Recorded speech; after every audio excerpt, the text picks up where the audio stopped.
এইবারের রমজানে আমি আল্লাহর কাছ থেকে আমার গুনাহগুলো মাফ করাইয়াই ছাড়বো। প্রত্যেক দিন ভাইরা আমার, রমজানের প্রত্যেকটা দিন আল্লাহ তাআলা বহু মানুষকে সাধারণ ক্ষমা ঘোষণা করে, যাই করছো বান্দা সব মাফ। যে এইবারের রমজানকে আমি আর হেলায় হারাতে দেব না, আমি এবার রমজানে আমার গুনাহ মাফ করাইয়াই ছাড়বো, এই প্রতিজ্ঞা এখন থেকে করতে হবে ইনশাআল্লাহ। ভাইরা আমার, দাঁড়ায় থাকা একজন মানুষ দ্রুততার সাথে হঠাৎ করে খুব জোরে দৌড় দেওয়া শুরু করতে পারে না। দাঁড়ানো থেকে আগে হাঁটা শুরু করে, এরপর একটু গতি বাড়ায়, তারপরে অনেক স্পিড মানুষ দেয়। একটা গাড়ি যখন দাঁড়ানো থাকে, ওই দাঁড়ানো গাড়িটাকে হঠাৎ করে 100 মাইল স্পিডে চালানো যায় না। আগে 10, 20, 30 স্পিডে চালাইতে হয়, এরপর আস্তে আস্তে উঠাইতে 100, 150 পর্যন্ত উঠাইতে পারে। আপনি দাঁড়িয়ে আছেন, ইবাদত বন্দেগী করছেন না, অপেক্ষা করছেন রমাদান আসবে, তখন আপনি দিবেন দৌড়, একেবারে আমল করে শেষ করে ফেলবেন। যারা রমজানের চাঁদ উঠার জন্য অপেক্ষা করে, যে চাঁদ উঠলে কোরআন তেলাওয়াত শুরু করব, চাঁদ উঠলে জিকির আজকার শুরু করব, চাঁদ উঠলে দোয়া দরুদ শুরু করব, রোজা শুরু করব, নফল নামাজ শুরু করব, দান সাদেকা শুরু করব, এদের বেশিরভাগ মানুষের অবস্থা হলো রমজান দেখতে দেখতে চলে যায়, তার ইবাদত আর করা হয় না। এই জন্য রমজানের আগে থেকেই যে আমলগুলো আপনি রমাদানে করবেন তার রিহার্সেল করতে হয়, প্রস্তুতি নিতে হয়। তো যে প্রস্তুতিগুলো আমাদের রমাদানকে অর্থবহ করতে পারে, ইবাদত বন্দিগি দিয়ে সাজাতে পারি, আমরা সমৃদ্ধ করতে পারি, এবং যেই রমাদানটা আমার জীবনে যতগুলো রমজান আসছে তার মধ্যে এটা একটা স্পেশাল রমাদান হবে, এই রমজানকে আমি অন্য রমজান থেকে পার্থক্য করতে পারবো, এই রমাদান আমার জন্য অনেক তৃপ্তিদায়ক হবে, এই রমাদান যাওয়ার পরে আমার মনে হবে যে আলহামদুলিল্লাহ এই বছর আমি আল্লাহকে মন ভরে প্রাণ ভরে ইবাদত করতে পেরেছি, তাকওয়া চর্চা করতে পেরেছি, আমার ভালো লাগা কাজ করবে, আমার দিল গাওয়াহ এবং সাক্ষ্য দিবে। সেই রকম রমাদান কাটাতে হলে আপনাকে রমাদানের আগে থেকে অনেকগুলো প্রস্তুতি নিতে হবে। প্রস্তুতি নম্বর 1 নম্বর প্রস্তুতি হলো আমাদের রমাদানের আগ পর্যন্ত, এই যে গত রমাদান থেকে এই রমাদান পর্যন্ত বা জীবনের শুরু থেকে এই পর্যন্ত যত পাপাচার আমরা করেছি, যত গুনাহ করেছি, যত অন্যায় করেছি, রমজানে ইবাদত বন্দিগির প্রস্তুতির অংশ হিসাবে সেই গুনাহ এবং পাপাচারগুলো থেকে আল্লাহর কাছে মাপ চাইতে হবে, ইস্তেগফার করতে হবে, ক্ষমা প্রার্থনা করতে হবে, বলতে হবে মাবুদ আমি যে অপরাধী, আমি যে পাপিষ্ঠ, কত গুনাহ করেছি, কত অন্যায় করেছি, তোমার কাঠগড়ার আসামি আমার নামে বহু মামলা হয়ে আছে। এত অপরাধ করার পর রমাদানে যখন আল্লাহ তাআলা রহমত, বরকত, মাগফিরাত, নাজাত, বহুবিধ কল্যাণ তার বান্দাদেরকে দিবেন, পাপিষ্ঠরা তো সাধারণত আল্লাহর এই রহমতগুলো থেকে বঞ্চিত হয়। তো আল্লাহ আমার গুনাহ খাতাগুলো যেগুলো আগে ছিল সেগুলো সব মাফ করে আমার রমাদানে তোমার যে রহমত বরকত নাজিল হবে সেটার জন্য আমাকে একটু উপযোগী করে দাও, আমি যেন পাপিষ্ঠ হয়ে তোমার রহমত থেকে বঞ্চিত না হই। এখন থেকে সেই দোয়া করা, সেই চোখের পানি ফেলা, ইস্তেগফার করা, এটা রমজানের প্রস্তুতির অংশ। মক্কার ইমাম শেখ আব্দুর রহমান আস-সুদাইস হাফিজাহুল্লাহ, তার কাছে কিছু যুবক, সৌদিয়ান কিছু যুবক একবার যে বললেন যে আমরা প্রতি বছর রমজান আসার আগেই প্রস্তুতি নেই মানসিকভাবে, যে আমরা এবার রমাদানে অনেক ইবাদত বন্দেগী করব, কোরআনটা খতম দিব, 5 ওয়াক্ত নামাজ 1 ওয়াক্ত আমরা ছাড়বো না, রমজান আসলে আমরা অনেক ভালো ভালো কাজ করব, আমরা এগুলো পরিকল্পনা করি।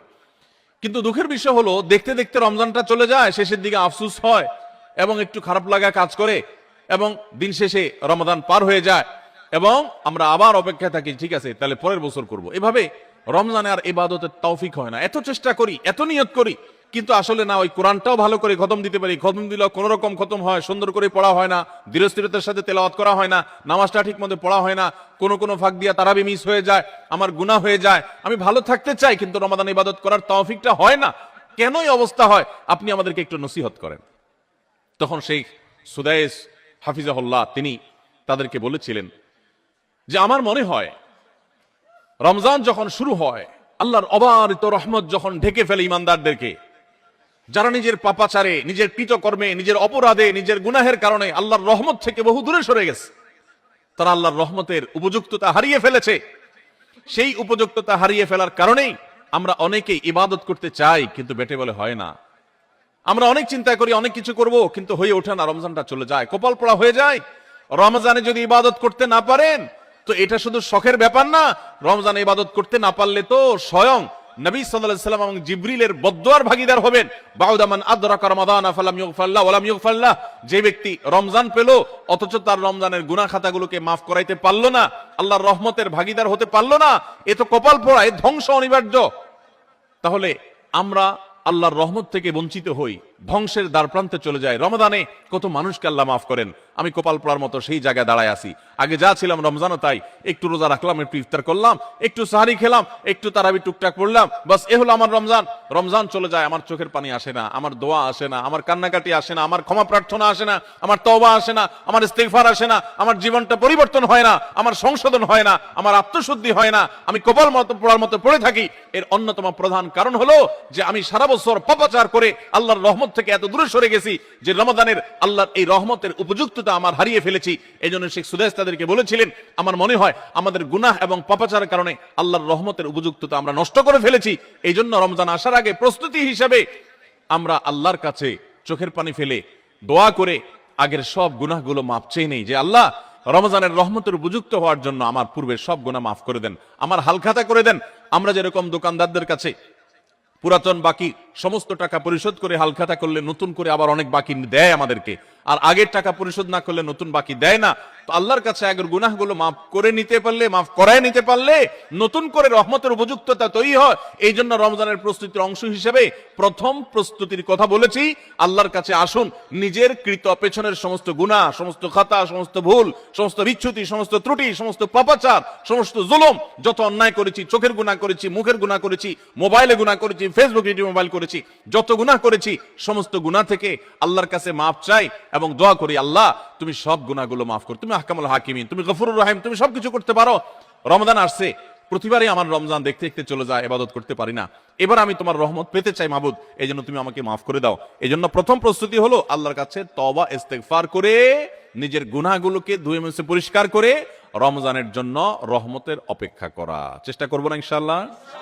আল্লাহ আমাদের সবাইকে, আমরা যারা আছি, যারা শুনছি, আল্লাহ আমাদের সবাইকে আপনি রমাদান আসার আগে আগে আমাদের গুনাহগুলোকে মাফ করে আপনার রহমত থেকে দূরে সরার মতো যে সমস্ত অপরাধ করে বসে আছি আল্লাহ সেগুলো থেকে আমাদের ফিরে আসার তৌফিক দেন এবং আমাদের গুনাহ খাতাগুলো মাফ করে দেন। ভাইরা আমার, তাহলে এক নম্বর প্রস্তুতির কথা বললাম, রমজানের প্রস্তুতির অংশ হিসাবে সকল গুনাহ খাতা থেকে আল্লাহর কাছ থেকে মাপ চেয়ে নিজের প্রোফাইলটাকে ক্লিন করে ফেলবো, সব পরিচ্ছন্ন করে ফেলবো, নতুন করে হালখাতা করে রমজানের জন্য শুরু করতে পারি। তাহলে দেখবেন ইবাদতের স্বাদ পাওয়া যাচ্ছে, ইবাদতের তৃপ্তি পাওয়া যাচ্ছে, ইবাদত করতে ভালো লাগার কাজ করছে। আল্লাহ আমাকে, আপনাকে, আমাদের সবাইকে সেই তৌফিক দান করুন। দ্বিতীয় যে করণীয় আছে রমজানের প্রস্তুতির অংশ হিসাবে, সেটা হলো রমজান মাসের যে ফজিলত এবং মর্যাদা আছে, রমজান মাসের রোজার যে মাসলা মাসাইল আছে, এগুলো এখন থেকে শেখা শুরু করতে হবে। তাহলে মানসিকভাবে আপনি প্রস্তুতি নিতে পারবেন যে রমজান আসছে। আপনি রমজান শুরু হওয়ার পরে যদি এবার মাসলা শেখা শুরু করেন তো শিখতে শিখতেই তো আপনার কয়েকদিন চলে যাবে, একটা মাস দেখতে দেখতে চলে যায়। এই জন্য রমজানের প্রস্তুতির অংশ হিসাবে এখন থেকে রমজানের কি মর্যাদা, রোজার কি মর্যাদা, মানুষকে ইফতার করালে কি লাভ, রমজান মাসে গুনাহ থেকে বেঁচে থাকার অপরিহার্যতা কি রয়েছে, রোজা রেখে যদি আমি গুনাহ করি তাহলে রোজার কোনো লাভ নেই, উপাস থাকার মতো, এগুলো আগে থেকে জানতে হবে, শিখতে হবে, বুঝতে হবে। রমজানের ফাজাইল এবং মাসাইল, রমজানের তাৎপর্য, মাহাত্ম্য, মর্যাদা কি সেগুলো জানবো এখন থেকে, এবং করণীয় কি সেগুলো আমরা ঠিক করব। আমাদের একটা বক্তব্য ইউটিউবে আছে, রমজানের 27টি স্পেশাল আমল, বিশেষ আমল, এগুলো রমজানের জন্য স্পেশাল। এই 27টি আমল প্রিন্ট করে বা হাতে কলমে কাগজে লিখে আপনি কোথাও টাঙায় রাখেন। এখন থেকে দেখা শুরু করেন যে 27টা আমলের সবগুলো আমি পুরো মাসব্যাপী করব, কোনটা আমি বাদ দিব না।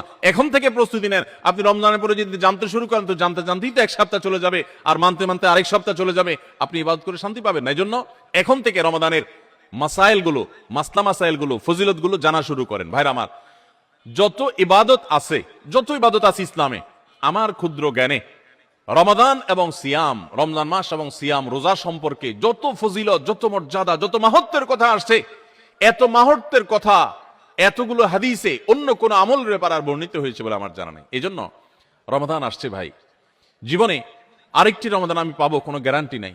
কত মানুষ গত রমজানে ছিলেন, এই রমজানে তারা কবরের বাসী হয়ে গেছে। এই জন্য এই রমজানটা যেন সঠিকভাবে কাটাতে পারি, সেজন্য আগে থেকে, এখন থেকে রমজানের মাসলা মাসাইল জানবেন, সেরকম বই কিনবেন, রমজানের উপযোগী বই পুস্তক কিনবেন এবং ওইরকম ওয়াজগুলো শুনবেন, আলেমদের কাছে বসবেন, মসজিদে মসজিদে আলোচনা শুরু হবে, রমজানের প্রস্তুতি শুরু হবে। আল্লাহ আমাদের সবাইকে তৌফিক দান করুন।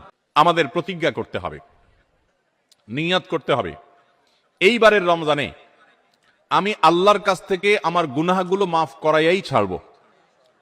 প্রত্যেক দিন, ভাইরা আমার, রমজানের প্রত্যেকটা দিন আল্লাহ তাআলা বহু মানুষকে সাধারণ ক্ষমা ঘোষণা করেন। যাই করছো বান্দা সব মাফ, সাধারণ ক্ষমা ঘোষণা করেন কিছু মানুষকে। সেই সৌভাগ্যবান মানুষগুলোর কাতারে আমি ঢোকার জন্য চেষ্টা করবই করব, এই প্রতিজ্ঞা করা, এটা হলো প্রস্তুতির অংশ। যে এইবারের রমজানকে আমি আর হেলায় হারাতে দেব না, আমি এবার রমজানে আমার গুনাহ মাফ করাই ছাড়বো, এই প্রতিজ্ঞা এখন থেকে করতে হবে ইনশাআল্লাহ। প্রতিজ্ঞা করবেন তো ইনশাআল্লাহ, যে যেই কোনো কিছুর বিনিময়ে হোক আল্লাহর কাছ থেকে ক্ষমা আমি আদায় করেই ছাড়বো, আমি আল্লাহর কাছ থেকে ক্ষমা নিয়েই ছাড়বো। এখন আপনি বলতে পারেন যে ক্ষমা যে আমি পেয়েছি তার গ্যারান্টি কি, কিভাবে নিশ্চিত হব? ভাইরা আমার, কোন কোন সালাফ বলেছেন আমাদের দোয়া কোনটা আল্লাহর কাছে কবুল হয়েছে আর কোনটা কবুল হয়নি নিশ্চিত হওয়ার কোনো উপায় আছে কিনা। তো তারা বলেছেন যে যেই দোয়া পর, যে কান্নাকাটির পর, যে প্রার্থনার পর, যে মুনাজাতের পর আপনার মানসিক প্রশান্তি অনুভব হয়, আপনার মনের মধ্যে এক ধরনের সুখ অনুভব হয়, তৃপ্তি অনুভব হয়, আপনার প্রশান্তির এক বাতাস বয়ে যায়, খুব ভালো লাগা কাজ করে যে আমি দোয়া করেছি, আল্লাহর কাছে চোখের পানি ফেলেছি, কান্নাকাটি করেছি, ভালো করে মনোযোগী দোয়া করতে পেরেছি, এরকম যদি তৃপ্তি অনুভব হয় তাহলে সুধারণা করতে পারেন যে আল্লাহ আপনার দোয়াটা কবুল করেছেন। তাহলে রমাদানের প্রস্তুতির অংশ হিসেবে আমরা আল্লাহ রাব্বুল আলামিনের মাগফিরাত এবারের রমজানে আদায় করেই ছাড়বো, এই প্রতিজ্ঞা এখন থেকে করতে হবে। সাধারণ নিয়ত না, প্রতিজ্ঞা, পাক্কা নিয়ত করতে হবে। চেষ্টা করবো না ইনশাআল্লাহ যে আমি আল্লাহর কাছ থেকে আমার গুনাহগুলোকে মাফ করাইয়াই ছাড়বো, যত ত্যাগ করা লাগে, যত স্যাক্রিফাইস করা লাগে করবো, তারপর আমি মাফ করাই ছাড়বো ইনশাআল্লাহ। চেষ্টা করা যাবে না? আল্লাহ আমাদের সবাইকে তৌফিক দান করুন। ভাইরা আমার, 4 নম্বর যে করণীয় আছে আমাদের রমজানের প্রস্তুতির অংশ হিসাবে, সেটা হলো যদি কারোর আগের রমজানের, গত বছরের রমজানের রোজা বাকি থাকে, হতে পারে কেউ অসুস্থ ছিলেন, এত বেশি অসুস্থ হয়ে পড়ছেন যে রোজা রাখতে পারেন নাই, ভাঙতি পড়ছে, অথবা মা বোনদের মাসিকের কারণে রোজা ভাঙতি পড়ে থাকতে পারে, সফরের কারণে রোজা ভাঙতি পড়ে থাকতে পারে, এই ভাঙতি রোজাগুলো এই বছরের রমজানের আগে আগে রেখে দিতে হবে। আমাদের আয়েশা রাদিয়াল্লাহু তাআলা আনহা তার ভাঙতি রোজাগুলো পরবর্তী রমজানের আগে আগে রেখে ফেলতেন। এই জন্য রমজানের রোজার প্রস্তুতির অংশ হিসাবে আগের কোনো ভাঙতি বা কাজা রোজা থাকলে এই রমজানের আগে আগে সেগুলো রেখে ফেলা উচিত এবং উত্তম। এটা রমজানের চতুর্থ প্রস্তুতি। 5 নম্বর প্রস্তুতি হলো নিজের অন্তরকে শিরক এবং হিংসা থেকে মুক্ত করা। আল্লাহর সাথে কোনো কাউকে, সেটা কোনো মাজারে শায়িত ব্যক্তি হোক, কোনো জীবিত ব্যক্তি হোক, কোনো কাউকে আল্লাহর সাথে অংশীদার সাব্যস্ত করা যাবে না। এই শিরক করা থেকে নিজেকে পরিচ্ছন্ন করতে হবে, তাওহীদটাকে স্ট্রং করতে হবে এবং নিজের অন্তরকে হিংসা, বিদ্বেষ, শত্রুতা এগুলো থেকে পরিচ্ছন্ন করতে হবে। আপনি যদি এগুলো থেকে পরিচ্ছন্ন করেন, এগুলো থেকে পরিষ্কার করেন অন্তরকে, তাহলে ইনশাআল্লাহ বিইذনিল্লাহ আল্লাহ তাআলা প্রতিদিন যে বহু মানুষকে সাধারণ ক্ষমা ঘোষণা করেন, আপনি আশা করতে পারেন যে আপনি সাধারণ ক্ষমার আওতায় পড়বেন। কারণ হাদিস থেকে আমরা জানি যে যারা শিরকের মধ্যে থাকে, যাদের অন্তরে মানুষের প্রতি হিংসা থাকে, শত্রুতা থাকে, তারা আল্লাহর সাধারণ ক্ষমা থেকে মাহরুম এবং বঞ্চিত থাকে। অতএব আল্লাহর সাধারণ ক্ষমার উপযুক্ত হওয়ার জন্য নিজেদের অন্তরকে এই সমস্ত গুনাহ থেকে, বিশেষ করে শিরক এবং হিংসা থেকে পরিচ্ছন্ন হতে হবে। এটা হবে রমজানের প্রস্তুতির অংশ। রমজানে আল্লাহ রাব্বুল আলামিন প্রতিদিন অগণিত মানুষকে মাফ করে দিবেন, বহু মানুষকে আল্লাহ তাআলা মাফ করে দিবেন। যেহেতু বহু মানুষকে আল্লাহ তাআলা মাফ করে দিবেন, তো আমি তাদের মধ্যে যেন থাকি, সেজন্য আমি আমার অন্তরকে হিংসা এবং শিরক থেকে পরিচ্ছন্ন করব। 6 নম্বর প্রস্তুতি হলো বিশেষ করে সামাজিক যোগাযোগের মাধ্যম এবং আমাদের মোবাইল ফোনগুলো নিয়ন্ত্রণ করে ফেলতে হবে, যেগুলো আমাদের ইবাদত বন্দেগীর ক্ষেত্রে বড় ধরনের বাধা সৃষ্টি করে। অনেকেই আছি যে সোশ্যাল মিডিয়ার আসক্তিতে আমরা এরকম ভয়াবহ একটা পর্যায়ে, যে আমাদের ইবাদত বন্দেগীর ক্ষেত্রে সবচেয়ে বড় বাধা হলো আমাদের এই ফেসবুকের নেশা, টিকটকের নেশা, ইউটিউবের নেশা, মোবাইলের নেশা, গেমসের নেশা। অন্তত রমজান মাস উপলক্ষে আমরা আমাদের এই সমস্ত বিষয়গুলো থেকে যদি বেরিয়ে আসতে পারি, এটা হবে সবচেয়ে বড় কার্যকর পদক্ষেপ, সবচেয়ে বড় প্রস্তুতি, সবচেয়ে বাস্তবসম্মত প্রস্তুতি। যদি আপনার হিম্মত থাকে, শুনেন, নেক আমল করার জন্য কিছু বুকের বল লাগে, মেরুদণ্ড লাগে, এগুলো সবাই পারে না। এগুলোর জন্য সৎ সাহস লাগে। ইমানদার যুবক, আমার জীবনটা শেষ হয়ে যাচ্ছে, হেয়ালিপনায়, হেলায় পেলায়, যা খুশি তা করে জীবনটা পার করে ফেলছি, এই মোবাইল স্ক্রিনের পিছনে আমার পুরো জীবনটা বরবাদ করে ফেলছি, আর কত? আলাম ইয়ানিল্লাযীনা আমানু আন তাখশা কুলুবুহুম লিযিকরিল্লাহ। আল্লাহ বলেছেন, আল্লাহর স্মরণে অন্তর বিগলিত হওয়ার মতো সময় কি ইমানদারদের এখনো আসেনি? যুবক ভাই আমার, সালহাতু সঙ্গে বুদি দিল খারাস আজ মুদে এক জামানা খাকে বাস। বহু বছর তো পাথর হয়েছিলে, আসুন এই রমাদানটা একটু মাটি হয়ে দেখি, একটু চোখের পানি ফেলে দেখি, একটু কান্নাকাটি করে দেখি। সোশ্যাল মিডিয়ার মজা তো বহু লুটেছেন, এবার আসন্ন রমাদানকে কেন্দ্র করে আসুন সোশ্যাল মিডিয়া থেকে নিজের আইডি, নিজের প্রোফাইলটাকে ডিঅ্যাক্টিভ করে ফেলান। 1 মাসের জন্য মরে যাবেন না, একটু কষ্ট হবে, বন্ধু বান্ধবের সাথে বিচ্ছিন্ন হয়ে যাবেন, কিচ্ছু আসবে যাবে না। আমি আল্লাহর শপথ করে বলতে পারি, যদি সৎ সাহস করে এগুলো ডিলিট করে ফেলতে পারেন, পুরো অ্যাপ আইডি যদি ডিঅ্যাক্টিভ করে ফেলতে পারেন, অ্যাক্টিভিটি যদি বন্ধ করে ফেলতে পারেন, 1টা মাসের জন্য যদি আপনি নিয়ন্ত্রণ করতে পারেন নিজেকে, দেখবেন মাস শেষে আপনার অবর্ণনীয় এক তৃপ্তি এবং ভালো লাগা কাজ করছে। এই জন্য সৎ সাহস করতে হয়, হিম্মত করতে হয় যে আসন্ন রমাদানে আমার ইবাদতে বড় বাধা হলো আমার এই ফোনের নেশা, মোবাইল টিপাটিপির নেশা, সো আমি এটা থেকে বেরিয়ে আসবো। আমরা যদি সৎ সাহস করি, হিম্মত করি, নিয়ত করি যে আমি এই রমাদানটাকে ইবাদতে কাটাবার প্রয়োজনে আমি কোরআন তেলাওয়াত করবো, আমি বই পুস্তক পড়বো, আমি সুন্দর করে নামাজটা পড়বো, আমি আমার অন্যান্য কাজকাম করবো, স্টুডেন্ট হলে পড়ালেখা করবো, অন্যান্য কাজকাম করবো, এর বাইরে আমি আমার সময়ের অপচয় থেকে বাঁচার জন্য আমি এই অপারেশন করব, নিজের প্রতি নিজে এই শক্ত এবং কঠিন অভিযান পরিচালনা করব।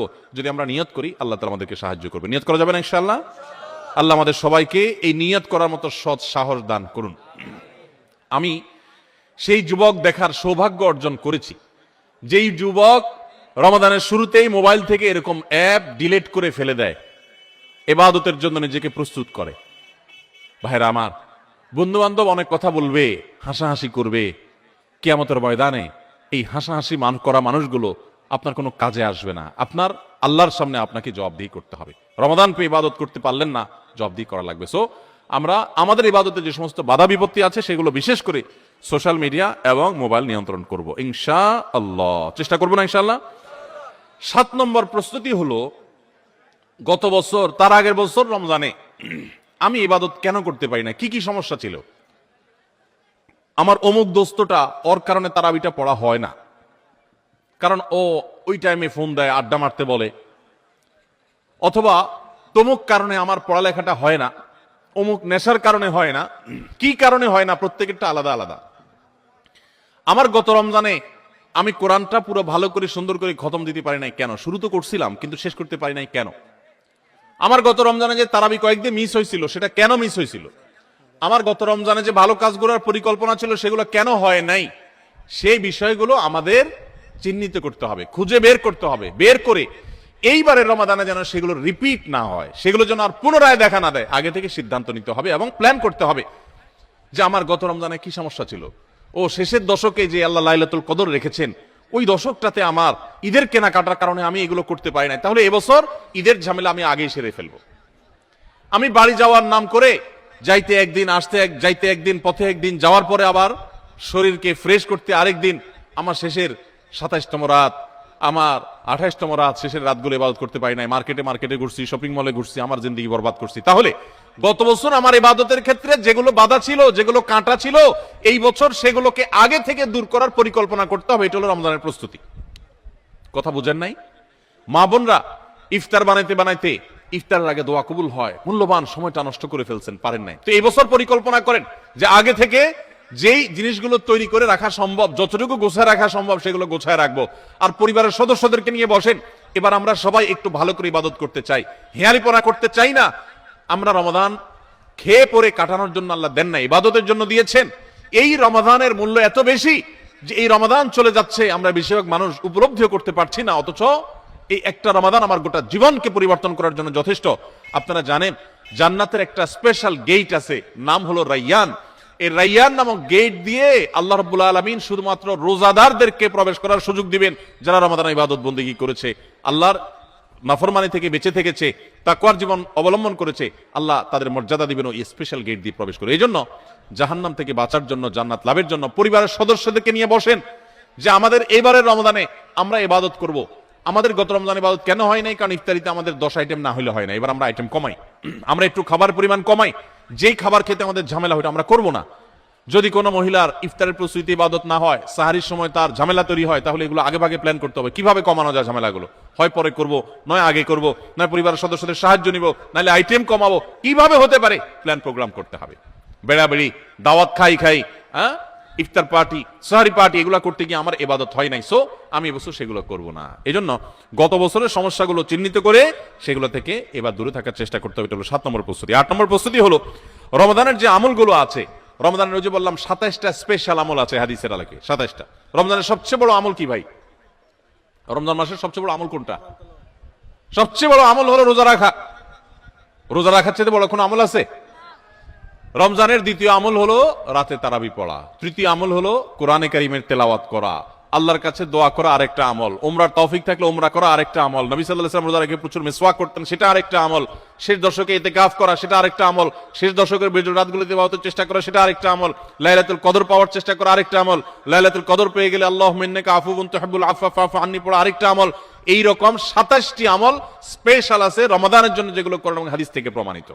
তাহলে সেই আমলগুলোকে এখন থেকে টুকটাক করা শুরু করার চেষ্টা করা। একটু নফল রোজা রাখেন, তাহলে রমজানে যে রোজা রাখবেন ওটা সহজ হবে। এখন থেকে রোজা রাখার অভ্যাস করেন। নবী সাল্লাল্লাহু আলাইহি ওয়াসাল্লাম বিশেষ রোজা রাখতেন। আপনি এখন থেকে দান সাদাকার অভ্যাস শুরু করে দেন, প্ল্যান পরিকল্পনা শুরু করে দেন। এইটা হবে রমজানের প্রস্তুতি, যে রমজানে যে আমলগুলো করবেন এখন থেকে সেগুলো শুরু করে দেন। ওই যে বললাম দান ও গাড়ি 100 মাইল স্পিডে চলতে পারে না, আগে 20 মাইল স্পিডে চলেন, শুরু করে দেন। এরপর চাঁদ উঠলে, রমজান শুরু হয়ে গেলে আপনি 100 মাইল স্পিডে যেতে পারবেন। চেষ্টা করবেন না ইনশাআল্লাহ। তাহলে 8 নম্বর আমল হলো ভাই, রমজানে যে আমলগুলো করব সেগুলোকে এখন থেকে রিহার্সেল শুরু করে দিব, প্রস্তুতিমূলক ওয়ার্ম আপ এটা শুরু করে দিব, মহড়া শুরু করব একটু একটু করে। যে রমজানে তেলাওয়াত করব, এখন আর ধরবই না। না, তো রমজানে আমি প্রতিদিন 1 পারা পড়বো, এখন 1 পৃষ্ঠা পড়ি। রমজানে প্রতিদিন 3 পারা পড়বো, এখন 1 পারা পড়ি। আমি একটু একটু করে কোরআনের সাথে সম্পর্ক করি, কোরআনটাকে রেডি করি, কোরআন কিনে প্রস্তুত করি নেই যে কোনটা আমি পড়বো না পড়বো, সেগুলো রেডি করি। 9 নম্বর আমল হলো রমাদানের সময় আমি কোন আমল করব না করব, কখন কি করব, এটার একটা চার্ট রেডি করে ফেলবো। আমার কোরআন খতম করতে হলে এমন টাইমে কোরআন তেলাওয়াত করতে হবে প্রতিদিন যখন কোনো কাজ থাকে না, ফজরের পরে আমি একটু কোরআন তেলাওয়াত করে তারপর ঘুমাবো। তাহলে ওই টাইমে তার অন্য কোনো ঝামেলা থাকে না, আমার আর মিস হবে না ইনশাআল্লাহ। তারাবির পর আমি শোয়ার আগ দুটো তেলাওয়াত করি, তারপর শোবো। আবার ভোর রাতে দোয়া কবুল হয়, সাহারি খাইতে উঠলে আমি প্রতিদিন 10 মিনিট হাতে রাখবো একটু দোয়া করার জন্য। আগে থেকে এগুলো চার্ট তৈরি করে ফেলতে হয় যে কোন টাইমে আমি কি করব। আমার প্রত্যেকটা বিষয়কে যদি এখন শিডিউলের মধ্যে নিয়ে আসতে পারি, ইনশাআল্লাহ রমাদানের যথাযথ প্রস্তুতি গ্রহণ করা হবে এবং দেখবেন আপনার রমাদানে অনেক অর্জন করার সুযোগ আপনি লাভ করেছেন। তাহলে 9 নম্বর প্রস্তুতি হলো চার্ট করা, শিডিউল করে ফেলা, পুরো রমজান মাস কিভাবে কাটাবেন তার সারাদিন সকাল থেকে রাত পর্যন্ত একেবারে পুরো শিডিউল। 10 নম্বর হলো শাবান মাসের শেষ দিনে 29শে শাবান পশ্চিম আকাশে চাঁদ দেখবেন, এটাও রমজানের প্রস্তুতির অংশ। আমরা আমাদের ছোটবেলায় গ্রামে চাঁদ দেখেছি, এখন মানুষ চাঁদ দেখে না। দেখে চাঁদ আকাশে দেখে না, চাঁদ এখন মোবাইলে খোঁজে। কোথায় খোঁজে? মাগরিবের পরেই মোবাইল হাতানো শুরু করে দেয়। এই রমজানের চাঁদ দেখা গেছে, ঈদের চাঁদ দেখা গেছে কিনা, চাঁদ দেখা কমিটি কি বলছে, ফেসবুকে নিউজ আসছে কিনা দেখো। চাঁদ তালাশ করার কথা আকাশে, সেখানে চাঁদ তালাশ করে আমরা কোথায়? মোবাইলে। চাঁদ দেখা কমিটি যে চাঁদ দেখার ঘোষণা দিবে, তাদের কাছে তো আসমান থেকে ফেরেশতা নাজিল হবে না যে ওইটা শুনে তারা ঘোষণা দিবে। আমরা সারা দেশ থেকে দেখলে, তাদেরকে নিউজ দিলে তারপর না তারা সেই নিউজের ভিত্তিতে ঘোষণা দিবে। তো আমরাই যদি সবাই চাঁদ দেখা বন্ধ করে দেই তাহলে তারা কিভাবে ঘোষণা দিবে? এই জন্য দেখবেন চাঁদ দেখা কমিটি বেচারারা ঘোষণা দিতে দিতে কোনো বছর রাত 10টা 11টা 12টা বাজায় দেয়, সাধে বাজায়, কারণ আমরা তো তাদেরকে সাহায্য করি না। মনে রাখবেন রমজানের চাঁদ অন্য যে কোনো আরবি হিজরি মাসের চাঁদ যদি আপনি খোঁজেন পশ্চিম আকাশে, দেখেন আর না দেখেন, আপনি একটু তালাশ করেন, চেষ্টা করেন। যদি চাঁদ দেখার চেষ্টা করেন তাহলে আপনি চেষ্টা করার কারণে সওয়াব পাবেন, সুন্নাত একটা জিন্দা করার সওয়াব পাবেন। আর চাঁদ যদি দেখতে পান তাহলে দোয়া পড়বেন, আল্লাহুম্মা আহিল্লাহু আলাইনা বিল ইয়ুমনি ওয়াল ঈমান ওয়াস সালামাতি ওয়াল ইসলাম রব্বি ওয়া রাব্বুকাল্লাহ। হে চাঁদ, হে আল্লাহ, আমি তোমার কাছে এই চাঁদ, এই চাঁদের মাসটা, এই মাসটা আমি বরকতময় মাস হিসেবে তোমার কাছে চাই। ঈমানের সাথে যেন থাকতে পারি, শান্তি নিরাপত্তার সাথে থাকতে পারি, ইসলামের সাথে থাকতে পারি। এরপর চাঁদকে লক্ষ্য করে বলা, হে চাঁদ, তোমার এবং আমার সৃষ্টিকর্তা এক আল্লাহ, তোমারও রব আল্লাহ, আমারও সৃষ্টিকর্তা আল্লাহ। তো এই দোয়া পড়া সুন্নাত। যদি চাঁদ দেখতে পান দোয়া পড়বেন, আর না দেখতে পারলে চেষ্টাটা করবেন, তাও সওয়াব পাবেন। এই জন্য শাবানের 29 তারিখে পশ্চিম আকাশে চাঁদ তালাশ করবো তো ইনশাআল্লাহ। এগুলো এখন বিদায় হয়ে গেছে, চাঁদ তালাশ করা। চাঁদ তালাশ করা একটা বিলুপ্ত সুন্নাহ, এই সুন্নাহ জিন্দা করার চেষ্টা করবেন। রাস্তা বের হয়ে পশ্চিম আকাশে তাকাবেন, তাহলে এটা হবে রমজানের প্রস্তুতির একটি বিষয়। 10 নম্বর প্রস্তুতি হলো শাবান মাসে চাঁদ দেখা। আর 11 নম্বর এবং সর্বশেষ প্রস্তুতি হলো আল্লাহর কাছে ইবাদতের জন্য দোয়া করতে হয়। আমাদের পরিকল্পনা আমরা করতে পারি, কিন্তু তৌফিক তো আসলে আল্লাহ দিবেন। এই জন্য আমার পরিকল্পনাগুলো করে আমি বলবো, আল্লাহ আমি চাটা তৈরি করেছি, রমজানে মাসালা জানার জন্য বইও কিনেছি, আমি কোরআনও তো রেডি করেছি, তেলাওয়াতও শুরু করে দিয়েছি, টুকটাক নফল রোজা রেখে আমার প্রস্তুতিও শুরু করে দিয়েছি। আমি আমার জায়গা থেকে যা করতে পারার আমি করছি। মাবুদ, এবারে রমজানটাতে তুমি আমার একটু ইবাদত করার তৌফিক দিও। ভাইরা আমার, আপনারা অনেকেই অনেক স্বাদ জীবনে আস্বাদন করেছেন, আড্ডা মেরে বন্ধু বান্ধবের সাথে একান্তে কাটিয়ে বিভিন্ন রকমের কাজ করে মজা অনেক লুটেছেন।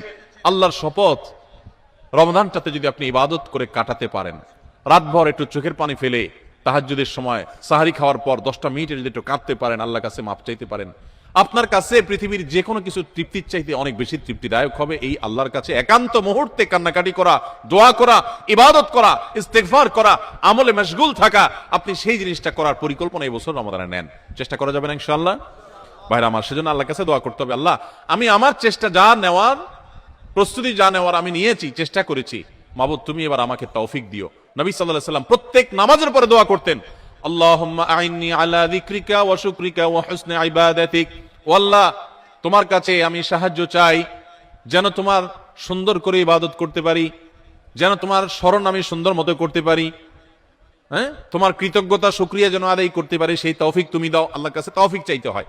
এই জন্য ভাইরা, রমাদানের সর্বশেষ এবং একাদশতম প্রস্তুতি বলেছি, আল্লাহর কাছে দোয়া চেয়ে নিতে হবে যে আল্লাহ তুমি আমাকে তৌফিক দিও।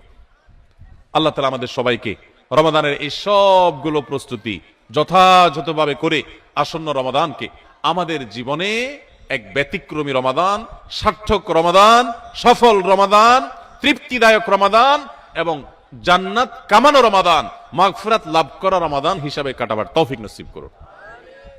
খুব দোয়া করব দিল থেকে ভাই, খুব দোয়া করব, খুব চোখের পানি ফেলবো যে আল্লাহ রমাদানে যদি ক্ষমা না পাই তাহলে তোমার ফেরেশতার বদদোয়া, তোমার নবীর বদদোয়ার ভাগীদার হইতে হবে। এর চেয়ে বড় হতভাগা আর কেউ নেই যে রমজান পাওয়ার পরও ক্ষমা পায় নাই, রমজান পাওয়ার পরও 5 ওয়াক্ত নামাজ ধরতে পারে নাই, রমজান পাওয়ার পরও কোরআন ধরতে পারে নাই, রমজান পাওয়ার পরও তার জীবনে পরিবর্তন হয় নাই, তাকওয়া শুরু করতে পারে নাই। এর চাইতে হতভাগা, এর চাইতে কপাল পোড়া আল্লাহর জমিনে আরেকটা নেই। ভাইরা আমার, সেজন্য এবারের রমাদানটাকে আমরা একটু নড়ে চড়ে বসে ভিন্নভাবে কাটাবার চেষ্টা করি। আল্লাহ হে আরশে আজিমের মালিক, আপনি আমাদের সবাইকে তৌফিক দান করেন। আমরা চেষ্টা করব না ইনশাআল্লাহ ভাই, রমাদানকে সুন্দরভাবে কাটাবার জন্য এখন থেকে প্রস্তুতি নিব না ইনশাআল্লাহ। আমি এক নজরে আবারও আপনাদেরকে এই 11টা প্রস্তুতির কথা বলে দিচ্ছি। সর্বপ্রথম প্রস্তুতি হলো, রমাদানে যেন আমি ইবাদতের তৌফিক আল্লাহর কাছ থেকে পাই, রহমত যেন পাই, সেজন্য আমার পেছনের গুনাহগুলো থেকে আল্লাহর কাছ থেকে মাপ চেয়ে নিব। রমজানের প্রস্তুতির অংশ হিসাবে আগেরগুলো মাপ চাই নিব, আল্লাহ আমাকে মাফ করে দাও। বেশি বেশি ইস্তিগফার পড়বো, সাইয়্যিদুল ইস্তিগফার পড়তে পারি, আল্লাহুম্মা আনতা রাব্বি লা ইলাহা ইল্লা আন্ত। আল্লাহ আপনি আমার রব, আপনি ছাড়া সত্যিকারের কোনো মাবুদ নাই। খালাকতানি, আপনি আমাকে সৃষ্টি করেছেন, ওয়া আনা আবদুক, আমি আপনার গোলাম, ওয়া আনা আলা আহদিকা ওয়া ওয়াদিকা মাস্তাতাতু, যতটুকু পেরেছি আল্লাহ আপনার সাথে কৃত অঙ্গীকার আর ওয়াদাকে রক্ষা করার চেষ্টা করেছি। আউযু বিকা মিন শাররি মা সানাত, আল্লাহ আমি যে সমস্ত অপকর্ম নিজে করেছি আমি আপনার কাছে পানা চাই সেগুলোর ক্ষতি থেকে, এগুলোর কারণে যেন আমি বঞ্চিত না থাকি, রমাদানে কপাল পোড়াদের কাতারে যেন শামিল না হই, আমি যেন তৌফিক পাই। আউযু বিকা মিন শাররি মা সানাত, আবু লাকা বিনিআমাতিকা আলাই, আল্লাহ যত নিয়ামত আপনি দিয়েছেন আমি স্বীকার করি। ওয়া আবু লাকা বিযামবি, আমি যত পাপাচার করেছি মাবুদ আমি স্বীকার করি। ফাগফিরলি ফাইন্নাহু লা ইয়াগফিরুয যুনুবা ইল্লা আনত, ও মালিক আপনি ছাড়া আর কেউ পাপাচার মাফ করতে পারে না, ইখতিয়ার কারণ নাই, আপনি একটু মাফ করে দেন। আল্লাহর কাছে মাফ চাইবো, মাফ চেয়ে রমজানের জন্য প্রস্তুতি নিব, চেষ্টা করবো তো ইনশাআল্লাহ।